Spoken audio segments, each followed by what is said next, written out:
Assalamualaikum warahmatullahi wabarakatuh. Selamat pagi semuanya.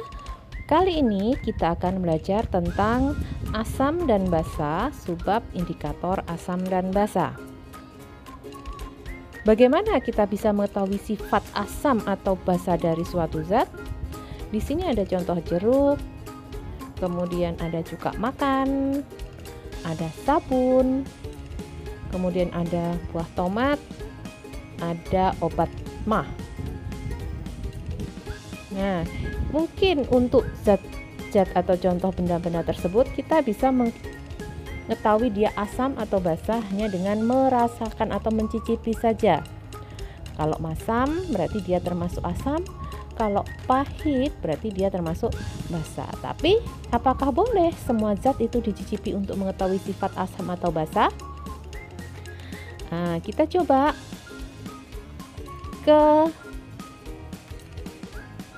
melihat kasus penyerangan Novel Baswedan, yaitu penyidik senior dari KPK.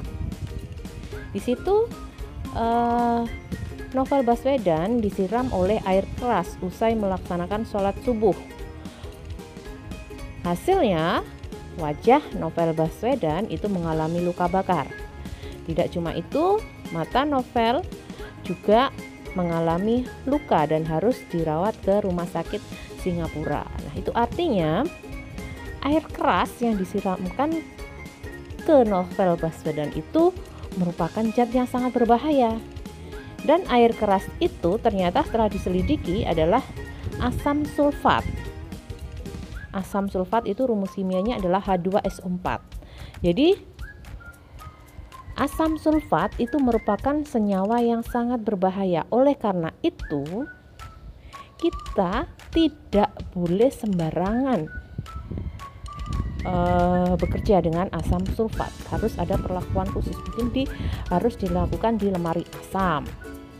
Kemudian kita harus memakai alat pelindung diri yang sesuai. Jadi karena dia berbahaya, maka apakah kita boleh mencicipi asam sulfat di sini untuk memastikan dia asam atau basa? Tentu tidak boleh, karena dia bersifat merusak. Ya, jadi di sini kan ada contoh sendiri bahwa setelah disiram dengan asam sulfat atau air keras, Novel Baswedan itu mengalami luka bakar. Jadi sangat berbahaya. Oleh karena itu, kita tidak boleh mencicipi suatu zat untuk memastikan dia bersifat asam atau basa. Lalu bagaimanakah cara yang aman untuk mengetahui suatu zat bersifat asam atau basa? Nah, kita bisa menggunakan yang namanya indikator asam basa. Indikator adalah zat warna yang dapat menghasilkan warna berbeda jika berada dalam kondisi asam dan basa. Indikator asam basa itu ada dua jenis, yaitu indikator alami dan indikator kimia atau buatan. Indikator alami itu terbuat dari bahan alam. Contohnya adalah ada kulit manggis, kunyit, bunga sepatu, kol ungu, dan lain-lain. Sedangkan indikator kimia itu bisa berupa kertas lakmus, kemudian indikator universal dan indikator cair. Kita bahas dulu tentang indikator alami.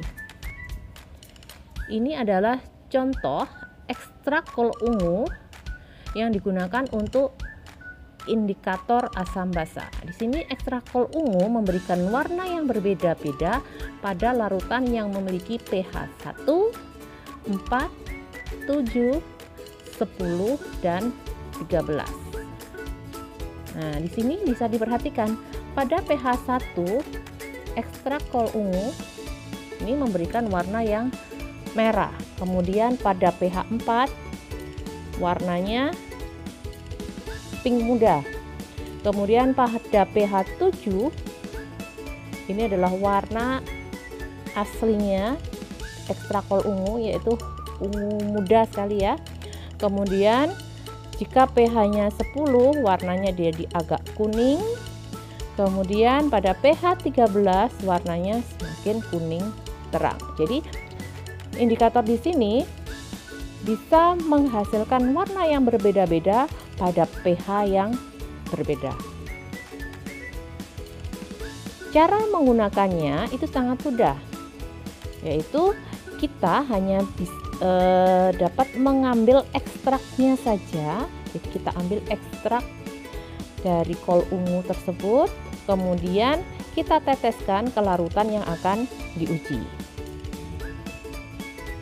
Berikutnya, indikator kimia. Indikator kimia itu ada kertas lakmus, kemudian ada indikator universal, dan ada indikator cair. Kertas lakmus itu ada dua macam, ada kertas lakmus merah. Jika dikenakan larutan yang bersifat asam, dia akan tetap merah warnanya.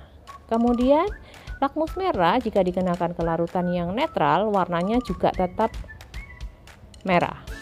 Tapi lakmus merah jika dikenakan pada larutan yang bersifat basah, maka dia akan berubah menjadi biru. Selain lakmus merah, ada juga lakmus biru. Lakmus biru pada larutan bersifat asam, warnanya akan berubah menjadi merah. Jika dikenakan pada larutan yang bersifat netral, maka warnanya akan tetap biru. Sedangkan jika dikenakan pada larutan yang bersifat basah, warnanya juga akan tetap biru.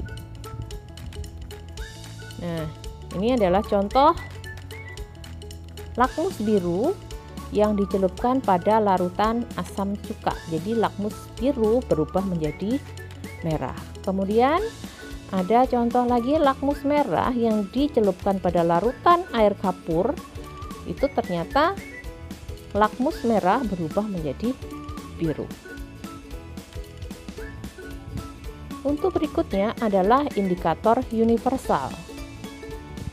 Ini adalah gambar dari indikator universal. Jadi kalau kalian memberi indikator universal, kalian jangan membuang wadahnya, karena kita bisa menentukan pH suatu larutan itu dengan cara mencelupkan indikator ke dalam larutan yang akan diuji, kemudian kita cocokkan perubahan warna yang terjadi dengan warna-warna yang ada pada kotak pembungkus indikator universal. Setiap perubahan warna akan menunjukkan nilai pH tertentu. Jadi kotak pembungkus indikator universal ini jangan sampai dibuang, karena ini ada fungsinya, yaitu untuk mencocokkan warna-warna sesuai dengan pH larutan yang diuji. Kemudian berikutnya adalah indikator cair. Indikator cair ini setiap indikator memiliki trayek perubahan warna tertentu. Trayek perubahan warna adalah batas pH ketika indikator mengalami perubahan warna. Berikut ini adalah contoh beberapa indikator cair dengan trayek perubahan warna dan perubahan warnanya. Ini Bu Inung berikan contoh untuk metil jingga. Metil jingga di sini trayek perubahan warnanya adalah 3,2 sampai 4,4 dengan perubahan warna merah kuning. Artinya apabila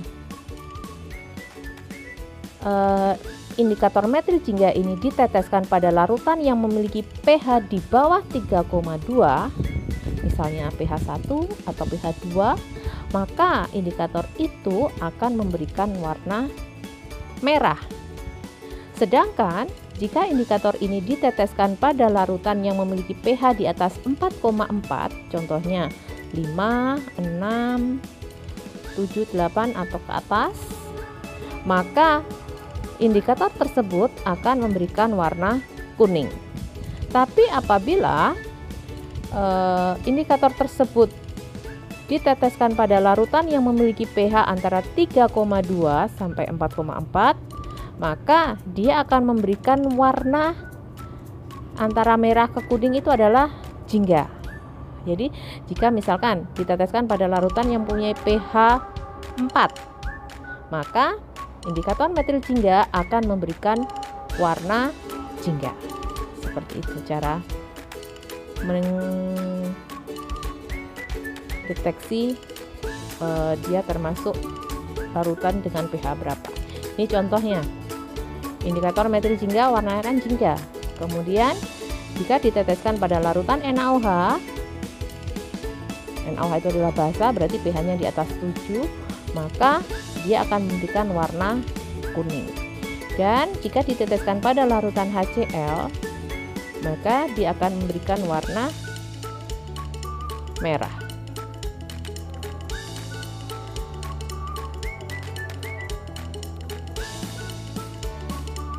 Demikian penjelasan tentang indikator asam basa, semoga bermanfaat.